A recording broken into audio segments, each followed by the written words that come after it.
특별한 수요일의 특별한 통찰 특수통. 오늘 만나보실 특수통은 IT 전문가 박태웅 한빛미디어 이사회 의장입니다. 안녕하세요. 안녕하십니까? 네. 자, 지난 여름에 내신 책 박태웅의 AI 강의. 네. 그 책이죠. 예. 예. 이게 올해의 청소년 교양 도서로 선정이 됐어요. 아유, 축하드립니다. 네, 저 이거 정말 기쁜데요. 네. 사실은 제가 책을 쓸 때 첫 번째 원칙이 청소년들이 읽고 이해할 수 있어야 된다였어요. 아. 왜냐하면 저희는 그냥 이러고 살고 가면 그만이지만 네. 청소년들은 평생을 AI하고 같이 살아야 되거든요. 네. 그래서 얘들한테 AI 리터러시를 갖추게 하는데 조금이라도 도움이 됐으면 좋겠다고 썼는데 네. 그걸 출판문화진흥재단에서 알아주셔서 제가 얼마나 기뻤는지 모릅니다. 아, 정말 축하드립니다. 네. 이게 1년이 지나면 그러면 이렇게 청소년 교양 도서로 지정이 됐으니까 다시 한 번 더 이렇게 책이 쫙 많이 판매 부수 좀 올라갔습니다. 그러니까요. 예. 여러모로. 예. 제가 쓴 책은 아마도 절대 올해의 청소년 교양 도서로 선정이 되지 않을 것 같습니다. 네. 정말 좋은 책인데. 네. 예. 자, 아무래도 챗 GPT의 등장으로 시작된 AI 혁명, 네. 인공지능 혁명. 예. 이것이 올 한해 IT 업계를 가장 강타한 화두가 아니었을까 그렇습니다. 싶습니다. 올 한해를 좀 결산을 좀 해주세요. 네네네. 인공지능과 관련해서. 아마 후대에서 지금을 돌아보면 2023년을 AI계의 캄브리아기였다라고 말할 것 같아요. 폭발적으로 생명체가 늘어났던. 네, 생명체가 폭발적으로 예. 늘어났던 캄브리아기하고 비유할 만하다. 예. 정확히 말하면 올해는 아니고 지난해 11월 30일 날 그러네요. 예. 챗 GPT가 발표됐는데요. 불과 넉 달 뒤에 GPT-4가 나와가지고 미국 변호사 시험을 상위 10%로 통과를 합니다. 예, 상위 10%. 네, 그리고 챗 GPT 나온 지 1년 만에 GPT-4 터보가 나왔죠. 와. 얘는 또 더 굉장한 데다가 GPTs라는 GPT 마켓까지 열어주겠다. 뭐 이렇게 됐고 구글에서도 본격적인 멀티모달 그러니까 뭐 읽기, 쓰기, 보기, 뭐 말하기, 그리기 그런 걸 다 기능을 갖춘 네. 제미니, 뭐 제미나이라고도 하는데요. 예. 제미니를 발표했고 오픈 AI에서는 또 너무 위험하게 앞서 나간다고 해서 샘 알트만을 쫓아내는 궁정 쿠데타가 일어났다가 실패하기도 하고 네. 이미지 쪽에서는 미드저니, 달리, 비디오 포엣 뭐 정신이 하나도 없을 정도로 튀어나왔는데요. 이게 전부 다 1년 만에 일어났다. 그러니까요. 이게 정말 믿을 수가 없는 일이거든요. 그냥 캄브리아기라고 말을 해야지 어울릴 만한. 네네. 그래서 왜 이렇게 끔찍한 일이 끔찍하게 빠르게. 빠르게 일어나냐. 이해를 하기 위해서 인공지능의 시간이 인간의 시간과 다르다. 요걸 약간 설명을 드리고 네네. 이야기를 넘어갈게요. 네. 최신형 GPU가 1초에 예. 수백조 번 더하기 빼기를 합니다. 네. 엄청난 속도. 예, 어마어마한 초대 규모로 병렬 계산을 하는 거예요. 네. 그래서 구글에서 만든 바둑 인공지능 알파고 기억하시죠? 네네. 알파고가 이세돌하고 싸워서 4대1로 이겼잖아요. 네. 알파고 다음 버전이 알파고 마스터고 그 다음 버전이 알파고 제로예요. 예. 근데 알파고 제로는 기보를 주지 않았습니다. 아. 그냥 규칙만 알려주고 네가 알아서 바둑을 도발하라고 했어요. 어. 근데 얘가 사흘 동안 네. 490만 번 셀프 대국을 합니다. 네. 그러니까 병렬로 두는 거죠. 한 번에 막 엄청난 판을 두니까 사흘 만에 490만 회를 둘 수 있는 거예요. 예. 그리고 그 알파고 리, 이세돌하고 붙었던 알파고가 알파고 리예요. 예. 알파고 리하고 붙어서 100판을 떠서 한 판도 안 집니다. 규칙만 가르쳐주고 네. 스스로 학습해서 네. 기보를 엄청나게 줬던 이세돌을 애를 이겼던 이겨요. 예. 애를 한 판도 안 지고. 그럼 생각해 보십시오. 있다. 인간이 490만 판을 두려면 몇 년을 둬야 되겠어요. 아. 그러니까 인공지능의 시간은 사람의 시간하고 전혀 다르다. 아. 그러니까 현대 AI의 특징이 무시무시하게 빠를 수밖에 없다. 음. 그 이유가 인공지능에게는 1시간이 인간의 몇 달일 수 있기 때문이다. 네네. 이걸 이제 이해하고 들어가야 되고요. 네. 오늘 내용이 너무 많아서 네. 결론부터 먼저 말씀을 드릴게요. 네.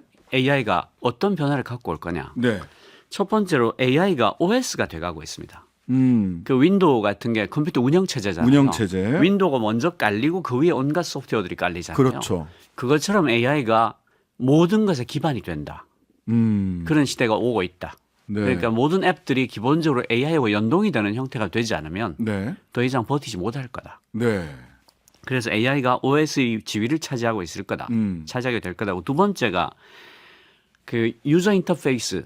그러니까 우리가 지식이나 데이터를 대하는 방식이 영원히 바뀔 거다. 우리가 이제 지식을 대할 때, 뭐 데이터를 대할 때 보통은 폴더를 만들어요. 예, 예. 뭐 주제별로 폴더를 만들고 그 주제가 굉장히 광범위하면 그 밑에 또 폴더를 하위 폴더 만들고 예, 만들고. 이렇게 이제 예. 계층적으로 접근을 하죠. 네, 네, 네. 그게 아니면 키워드를 넣고 키워드 매칭을 해서 검색을 합니다. 예, 뭐 구글이나 검색 엔진에서 하는 게 그런 우린 거죠. 지금까지 데이터 이렇게 두 가지 방식으로 접해왔어요. 예, 내 컴퓨터에서 내 텍스트 관리할 때는 계단식으로 하고, 그렇죠, 그렇죠. 그다음에 뭐 검색할 때는 예. 구글이나 예, 뭐 이런 검색자를 사용을 그렇죠. 하죠. 키워드 예. 매칭으로. 예, 예. 근데 이 거대 언어 모델이라는 새로운 AI는 모든 것을 다 보고 외우고 있을 뿐 아니라 맥락을 이해하는 거예요. 네. 그러니까 모든 정보가 수면 위에 둥둥 떠 있게 만들어요. 네. 무슨 뜻인가 하면 야, 내가 며칠 전에 혹은 몇 달 전에 이러이러한 내용의 리포트를 본 기억이 있는데 그거 좀 찾아주고 그 내용 좀 요약 좀 해주라. 네. 이렇게 얘기하는 것만으로 예. 얘가 내 정보를 다 털어서 읽고 가지고 있으니까 네. 금방 찾아주는 거예요. 그러니까 무시무시한 기억력을 가진 어마어마하게 똑똑한 비서가 옆에 있는 것처럼 일을 해주는 거예요. 그러니까 맥락적인 인터페이스로 영원히 바뀌는 거예요. 이제 정보를 우리가 취득을 할 때 맥락만 이야기해도 그렇죠. 그 맥락에 맞춰서 예. 정보가 나 앞으로 온다. 네, 그러니까 폴더별로 저장할 필요도 없고 키워드 매칭을 할 이유도 없고 왜냐하면 키워드 매칭할 때 정확한 단어를 기억해내지 못하면 못 찾거든요. 네. 가끔 이제 제안은 영원히- 해요. 혹시 이런 거 물어보신 그렇죠. 거예요? 요 정도? 예. 네. 그거 아닌데 뭐 이렇게 되죠. 예, 예, 예. 아마 내년 하반기쯤 되면 이런 데이터에 대한 접근을 이해한 서비스나 앱들이 본격적으로 나오기 시작할 거예요. 그게 영원히 돌아갈 수 없다. 네, 이렇게 네. 바뀐다. 네. 그리고 세 번째, 에이전트의 시대가 열린다. 에이전트. 네. 이게 설명이 조금 필요한데요. 네. 마이크로소프트 고위 임원들, 그러니까 마이크로소프트는 지금 자기들 이메일, 예. 워드, 파워포인트, 엑셀 이런 데 이미 GPT-4를 다 연동을 하고 있거든요. 그렇죠. 쓰고 있어요. 네. 너네는 그 AI를 어떻게 쓰고 있니? 어떤 질문들을 해서 가장 효과를 보고 있니? 하고 해서 그걸 발표를 했어요. 네. 물론 이제 자기도 오피스 마케팅 하려고 발표한 게 큰데요. 네, 네. 보면 내가 어제 받은 모든 이메일을 요약해 달라. 그리고 뭐 이런 주제로 발표해야 되는데 파워포인트 개요하고 초안을 만들어 달라. 혹은 어제 했던 회의를 요약하고 결론이 뭔지 정리해 주고 그 요약본을 누구누구한테 이메일로 보내달라. 이 이메일을 일본말로 써달라. 지난 분기 영업 실적에서 우리가 주목해야 될 포인트가 뭐지? 그다음에 내가 받은 메일에 후속 답장 초안을 써달라. 이러이러한 기능을 하는 앱 코드를 짜달라. 이게 뭐냐면요. 내 일을 대신해 줄 비서. 에이전트. 슈퍼 에이전트를 만드는 거예요. 슈퍼 에이전트 하는 일을 하는 거죠. 예. 그러니까 내년에는 이런 각 분야에서 특화된 에이전트들이 어마무시하게 튀어나오는 걸 보게 될 거예요. 아니 이렇게 되면 말하자면 지금 말씀해 주신 마이크로소프트사에서 AI를 어떻게 사용하는가에 대한 질문들만 쭉 봐도 그러면 세크러터리 그 비서 진짜 비서 업무 그렇죠. 그다음에 기획자 업무 네. 그다음에 무슨 디자이너 네, 네. 프레젠테이션 할 수 있는 그건 뭐 기획과 디자인 다 들어가야 되니까 그러면 그런 일 하던 사람들은 다 일자리 없어지는 거 아닙니까? 글쎄 그래 가지고요. 예. 저는 내년 하반기 지나야지 일자리에 대한 충격이 느껴지기 시작할 거라고 생각했는데 네. 제 생각을 바꿔야 될지도 모르겠다라는 생각이 들어요. 며칠 전에 네. 미국의 디 인포메이션이라는 매체가 구글의 광고 파트에서 구조조정이 있을 거라는 보도를 냈어요. 네. 여기에 현재 33,000명 정도가 일하고 있는데요. 거대 언어 모델 AI를 광고 부서에 도입한 이후로 구글 영업 부서의 많은 직무가 자동화돼 가지고 사람이 필요하지 않게 됐다는 거예요. 네. 퍼포먼스 맥스라는 툴이 있어요. 네. 이게 이제 인공지능 툴인데 광고 도구인데 입찰, 예산 최적화, 잠재 고객 파악, 광고 소재 채택, 광고 결과 분석까지를 다 얘가 알아서 한 번에 자동으로 해주니까 사람보다 나은 거예요. 그래서 이거 그 구조 조정을 한다는데 아마 사람 자르는 게 상당히 들어갈 거다라고 예측했고요. 얼마 전에 우리나라에서도 모 은행이 고객 상담 창구 직원 몇백 명을 한 번에 정리해 골랬죠. 네. 그쪽에서 나중에 이제 자회사로 전출한 거지 자르진 않았다 이렇게 해서 해명을 하긴 했는데 네. 그 일자리가 사라져 버린 건 사실이거든요. 네. 거기다가 개발자들도 생각보다 빠르게 일자리가 줄어들 가능성이 있고요. 네. 광고 마케팅 마찬가지고요. 이렇게 보면 일자리가 사라지는 게 생각보다 훨씬 빨리 나타날 것 같다. 그리고 인류가 이런 일자리 충격을 견딜 수 있을까 하고 약간 그러니까요. 걱정이 되기 시작했어요. 벌써 네, 벌써 시간이 확실히 AI 시간은 인간의 시간과는 다르네요. 달라요. 예. 그러면 사실은 뭐 지금 여러 가지 질문을 드렸는데 딱 이제 말씀을 들으면서 세 가지 정도.